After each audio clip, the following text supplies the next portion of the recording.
Hey guys, it's Car Guy 11. Today I'm in my 2015 Jeep Cherokee Trailhawk, and unfortunately I have to do a front brake job. I noticed some pedal pulsation and vibration in the steering wheel coming down from higher speeds. The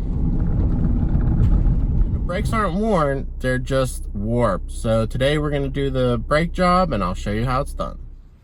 And guys, to start, I want to give a huge shout out to Bosch for supplying the parts used for today's video. And these are the part numbers you'll need for a 2015 Jeep Cherokee Trailhawk 4x4. These are the upgraded brakes for the four-wheel drive dual piston system. So your vehicle may have a single piston if it's front wheel drive. But these are the part numbers. I will put a link below in the description for these parts, but I actually did one side already and I can show you.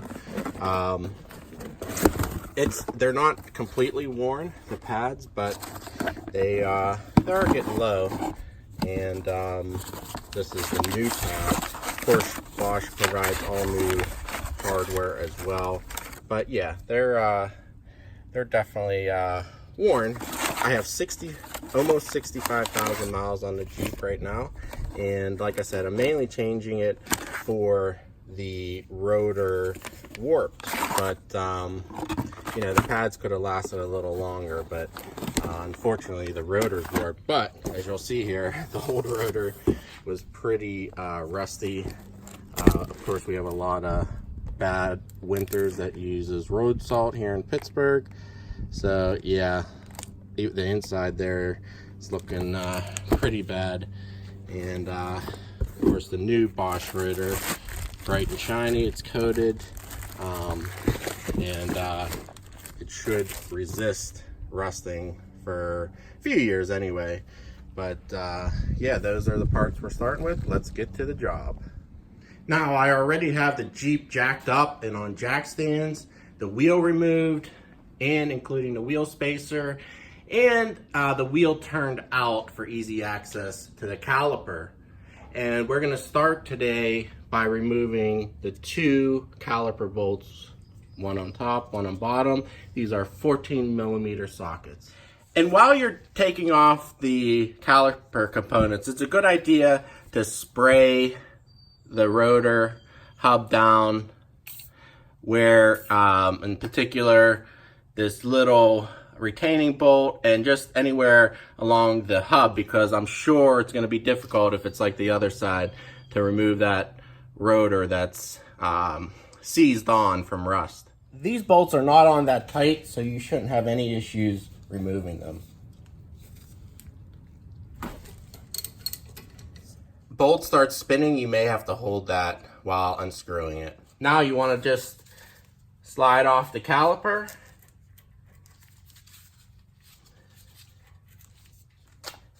It come right off, and place it above the suspension so that you're not pulling on the brake line. And I would take off the old pads at this point, and you're gonna wanna save these springs for use on the new ones. They're the spreader springs. So put them aside, don't throw them away. And then the pads simply pull out, and you'll have all new hardware for the clips.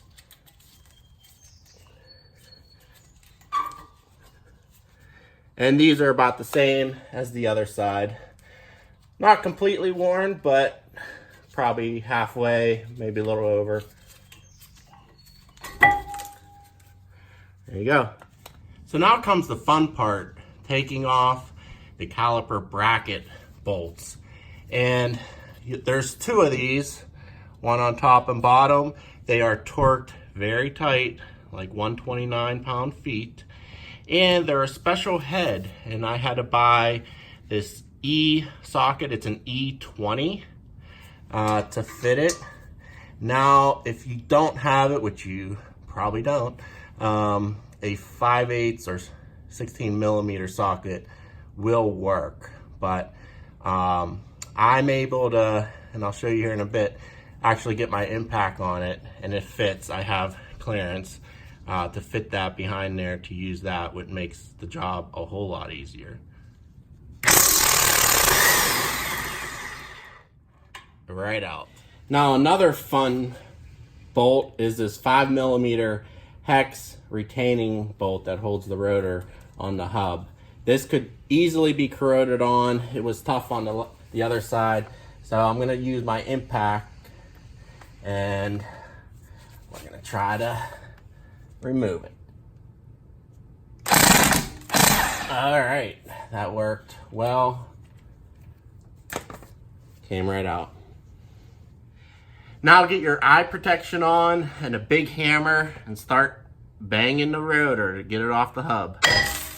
And there's a ton of rust and debris. Of course, they're all corroded. And there it goes. Now you're going to want to use a wire brush to clean off all the surfaces, including the road caliper and the caliper bracket. And then, of course, spray it all down with brake clean. This one doesn't look too bad, actually.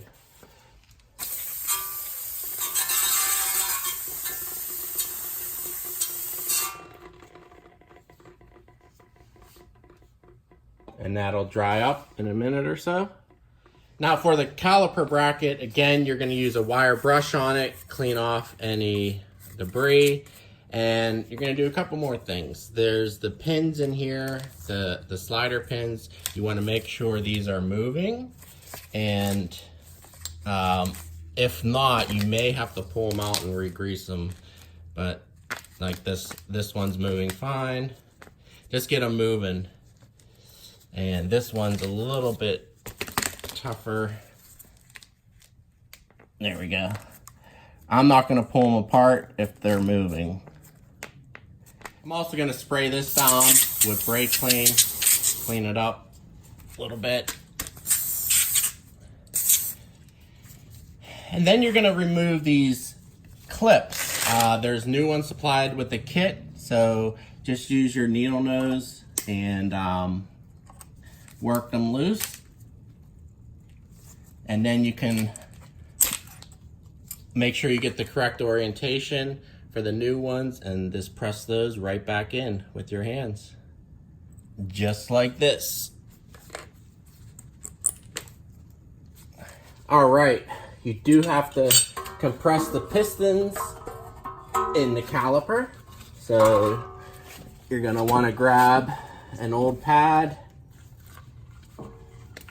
and then I have a large C-clamp that I will use to compress. All right, C-clamp is compressing the pistons. Let's go slow and let it go until it stops. Time to clean up the new rotor. I'm gonna spray it down with brake clean and then wipe each side with a clean paper towel. And you don't want to get grease on here. Now, before I put the new rotor on, I am going to put a little bit of anti-seize on that hub so the new rotor doesn't seize to it. And in addition, I'm going to put a little bit in the hole for that set screw. So, and then just around the edge as well. Let it on. You're going to want to try to line it up and get that set screw in, because this rotor is really wobbly without it doesn't have the studs to hold it. So you need that set screw to keep it still. All right, I ended up putting my wheel spacer on as well because I had exposed anti-seize around that hub and I didn't want to get it on the surface here. But anyway, next we're gonna remount the caliper bracket. And in order to do that, they recommend actually buying new bolts, not reusing those. It's your option. I ended up buying them. They were like less than $2 at the dealer. So I'm gonna go ahead and put on the new ones. They do have Loctite pre-installed on them. And these are torqued to 129 pound-feet. So pretty high torque there.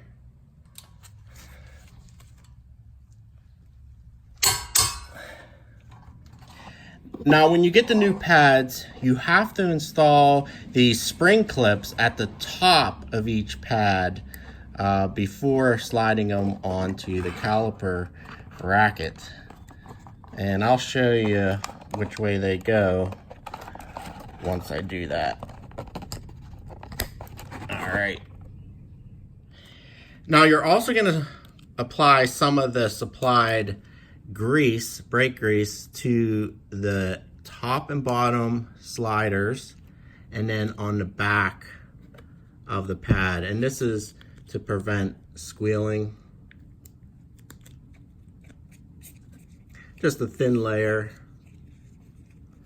And again, some on the bottom as well.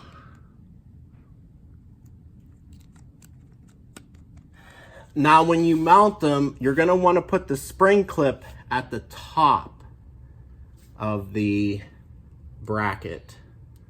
So I'm going to slide in the bottom and then push down that spring and get it on that top. There we go. Be careful not to get the grease on the rotor. And it's the same with the backside. The spring goes at the top. So don't forget to reinstall the spring spreaders before putting on the caliper.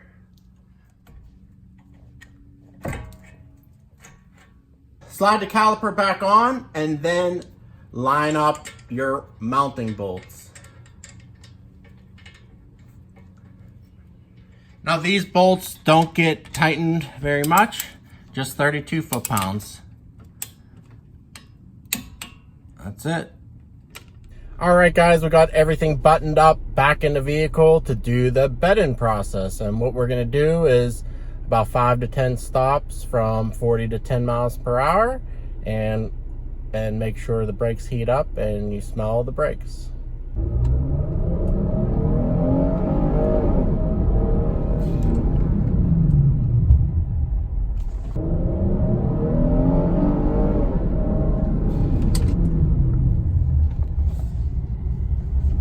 So as I'm stopping with these, no more vibration. The warped rotors are gone.